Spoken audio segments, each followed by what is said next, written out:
Demonstration, ವಂಡಾಲಿಸಮ್, detention, ಚಳುವಳಿಗೆ ಸಂಬಂಧಿಸಿದ ಪ್ರಮುಖ English ಪದಗಳು ಮತ್ತು ಅವುಗಳ ಕನ್ನಡ ವಿವರಣೆ. ಪ್ರತಿಭಟನೆ ಅಥವಾ ಚಳುವಳಿ ಅಂದರೆ ಎಜಿಟೇಷನ್. ಪ್ರೊಟೆಸ್ಟ್ ಅಂದರೆ ಪ್ರತಿಭಟನೆ. ಯಾವುದೇ ನಿರ್ಧಾರ ಅಥವಾ ಕಾನೂನಿನ ವಿರುದ್ಧ ಸಾರ್ವಜನಿಕವಾಗಿ ಅಸಮ್ಮತಿ ವ್ಯಕ್ತಪಡಿಸುವುದಕ್ಕೆ ಪ್ರೊಟೆಸ್ಟ್ ಅಂತೇವೆ. ಡೆಮಾನ್ಸ್ಟ್ರೇಷನ್ ಅಂದರೆ ಪ್ರದರ್ಶನ. ರಸ್ತೆಗಿಳಿದು ರ್ಯಾಲಿ ಅಥವಾ ಮೆರವಣಿಗೆಗಳ ಮೂಲಕ ಜನರ ಗಮನ ಸೆಳೆಯುವುದು. ಮೆರವಣಿಗೆ ಅಂದರೆ ಪ್ರೊಸೆಷನ್. ಸ್ಲೋಗನೀರಿಂಗ್ ಘೋಷಣೆ ಕೂಗುವುದು. ಬೇಡಿಕೆಗಳನ್ನು ಒತ್ತಾಯಿಸಲು ಒಟ್ಟಾಗಿ ಘೋಷಣೆಗಳನ್ನು ಅಥವಾ ಮುದ್ರಾವಾಕ್ಯಗಳನ್ನು ಕೂಗುವುದು. ರ್ಯಾಲಿ ಅಂದರೆ ಬೃಹತ್ ಸಭೆ, ಮೆರವಣಿಗೆ. ರ್ಯಾಲಿ ಪ್ರತಿಭಟನೆಯ ಭಾಗವಾಗಿ ದೊಡ್ಡ ಸಂಖ್ಯೆಯಲ್ಲಿ ಜನರು ಒಂದೆಡೆ ಸೇರಿ ಸಾಗುವುದು. ರ್ಯಾಲಿ. ಬಾಯ್ಕಾಟ್ ಅಂದರೆ ಪ್ರತಿಭಟನೆಯ ರೂಪವಾಗಿ ಯಾವುದೇ ಸಂಸ್ಥೆ, ಉತ್ಪನ್ನ ಅಥವಾ ವ್ಯವಸ್ಥೆಯೊಂದಿಗೆ ಸಹಕರಿಸಲು ನಿರಾಕರಿಸುವುದು. ಬಾಯ್ಕಾಟ್. ಸ್ಟ್ರೈಕ್, ಬಂದ್, ಮುಷ್ಕರ. ಸ್ಟ್ರೈಕ್ ಅಥವಾ ಬಂದ್ ಅಂದರೆ ಮುಷ್ಕರ. ಕೆಲಸ ಅಥವಾ ವ್ಯಾಪಾರವನ್ನು ಸಂಪೂರ್ಣವಾಗಿ ನಿಲ್ಲಿಸಿ ವ್ಯವಸ್ಥೆಯನ್ನು ಸ್ಥಗಿತಗೊಳಿಸುವುದು. ಮಾಬ್ ಅಂದರೆ ಹಿಂಸಾತ್ಮಕ ಗುಂಪು. ಕಾನೂನನ್ನು ಕೈಗೆತ್ತಿಕೊಳ್ಳಲು ಸಿದ್ಧವಿರುವ ಅಥವಾ ಆಕ್ರೋಶಗೊಂಡ ಜನರ ಅನಿಯಂತ್ರಿತ ಗುಂಪು. ಮಾಬ್. ವ್ಯಾಂಡಲಿಸಮ್ ಅಂದರೆ ಸಾರ್ವಜನಿಕ ಆಸ್ತಿಪಾಸ್ತಿ ಧ್ವಂಸ.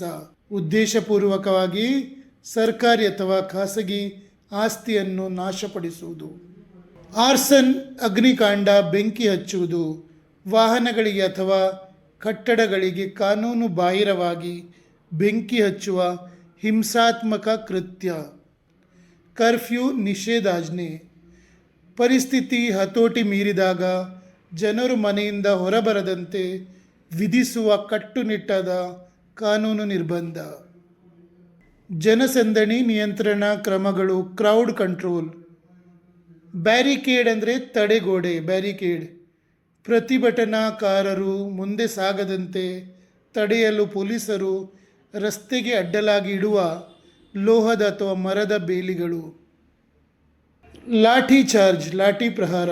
ಜನಸಂದಣಿಯನ್ನು ಚದುರಿಸಲು ಪೊಲೀಸರು ನಡೆಸುವ ಕೋಲಿನ ದಾಳಿ. ಲಾಠಿ ಚಾರ್ಜ್. ಟಿಯರ್ ಗ್ಯಾಸ್ ಅಂದರೆ ಅಶ್ರುವಾಯು.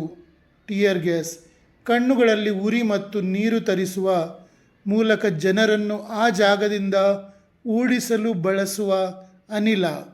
Tear gas. ವಾಟರ್ ಕ್ಯಾನನ್ ಜಲಫಿರಂಗಿ. ಹೆಚ್ಚಿನ ಒತ್ತಡದ ನೀರಿನ ಕಾರಂಜಿಗಳನ್ನು ಹಾಯಿಸಿ ಪ್ರತಿಭಟನಾಕಾರರನ್ನು ಹಿಂದಕ್ಕೆ ತಳ್ಳುವ ತಂತ್ರಜ್ಞಾನ. Water cannon. ಪೆಲೆಟ್ ಗನ್ ಸಣ್ಣ ರಬ್ಬರ್ ಅಥವಾ ಲೋಹದ ಗುಂಡುಗಳ ಕೋವಿ. ಮಾರಣಾಂತಿಕವಲ್ಲದ ಆದರೆ ತೀವ್ರ ಗಾಯ ಉಂಟು ಮಾಡುವ ಸಣ್ಣ ಚಿಲ್ಲರೆ ಗುಂಡುಗಳನ್ನು ಹಾರಿಸುವ ಬಂದೂಕು. Pellet gun. ಡಿಟೆನ್ಷನ್, ವಶಕ್ಕೆ ಪಡೆಯುವುದು. ಡಿಟೆನ್ಷನ್ ಅಂದರೆ ವಶಕ್ಕೆ ಪಡೆಯುವುದು. ಶಾಂತಿ ಸುವ್ಯವಸ್ಥೆ ಕಾಪಾಡಲು ಪ್ರತಿಭಟನಾಕಾರರನ್ನು ತಾತ್ಕಾಲಿಕವಾಗಿ ಬಂಧಿಸಿ ಇಡುವುದು. ಡಿಟೆನ್ಷನ್. ಪ್ರಿವೆಂಟಿವ್ ಡಿಟೆನ್ಷನ್, ಮುನ್ನೆಚ್ಚರಿಕೆ ವಶ. ಯಾವುದೇ ವ್ಯಕ್ತಿ ಅಪರಾಧ ಮಾಡದಂತೆ ಅಥವಾ ಸಾರ್ವಜನಿಕ ಶಾಂತಿಗೆ ಧಕ್ಕೆ ತರದಂತೆ ತಡೆಯಲು ಮುಂಚಿತವಾಗಿಯೇ ಪೊಲೀಸರು ವಶಕ್ಕೆ ಪಡೆಯುವುದು. Preventive detention. Prohibitory orders. ಗಲಭೆಗಳನ್ನು ತಡೆಯಲು ಒಂದು ಪ್ರದೇಶದಲ್ಲಿ ಜನರು ಗುಂಪುಗೂಡುವುದನ್ನು ಕಾನೂನುಬದ್ಧವಾಗಿ ನಿಷೇಧಿಸುವ ಆದೇಶ. ಉದಾಹರಣೆಗೆ section 144. Prohibitory orders. Unlawful assembly ಕಾನೂನು ಬಾಹಿರ ಕೂಟ. ಸಾರ್ವಜನಿಕ ಶಾಂತಿಗೆ ಭಂಗ ತರಲು ಅಥವಾ ಹಿಂಸಾಚಾರ ನಡೆಸಲು 5 ಅಥವಾ ಅದಕ್ಕಿಂತ ಹೆಚ್ಚು ಜನರು ಒಂದೆಡೆ ಸೇರುವುದು. Unlawful assembly. ಇನ್ಸೈಟ್ಮೆಂಟ್ ಪ್ರಚೋದನೆ. ಸಾರ್ವಜನಿಕರನ್ನು ಹಿಂಸಾಚಾರಕ್ಕೆ ಅಥವಾ ಕಾನೂನು ಕೈಗೆತ್ತಿಕೊಳ್ಳಲು ಮಾತುಗಳು ಅಥವಾ ಭಾಷಣಗಳ ಮೂಲಕ ಪ್ರೇರೇಪಿಸುವುದು, ಇನ್ಸೈಟ್ಮೆಂಟ್. ಕಸ್ಟಡಿ ಅಂದರೆ ಬಂಧನ ವಶ. ಆರೋಪಿ ಅಥವಾ ಸಂಶಯಾಸ್ಪದ ವ್ಯಕ್ತಿಯನ್ನು ಕಾನೂನುಬದ್ಧವಾಗಿ ಪೊಲೀಸ್ ಅಥವಾ ನ್ಯಾಯಾಲಯದ ಉಸ್ತುವಾರಿಯಲ್ಲಿ ಇಡುವುದು, ಕಸ್ಟಡಿ. ಬೇಲೆಬಲ್ ಅಫೆನ್ಸ್, ಜಾಮೀನು ಸಿಗುವ ಅಪರಾಧ. ಕಾನೂನಿನ ಪ್ರಕಾರ ಆರೋಪಿಗೆ ಪೊಲೀಸ್ ಸ್ಟೇಷನ್ನಲ್ಲೇ ಸುಲಭವಾಗಿ ಜಾಮೀನು ಪಡೆಯುವ ಹಕ್ಕು ಇರುವ ಸಣ್ಣ ಮಟ್ಟದ ಅಪರಾಧಗಳು, ಬೇಲೆಬಲ್ ಅಫೆನ್ಸ್. ನಾನ್ ಬೇಲೆಬಲ್ ಅಫೆನ್ಸ್, ಜಾಮೀನು ರಹಿತ ಅಪರಾಧ, ಗಂಭೀರ ಸ್ವರೂಪದ ಅಪರಾಧ.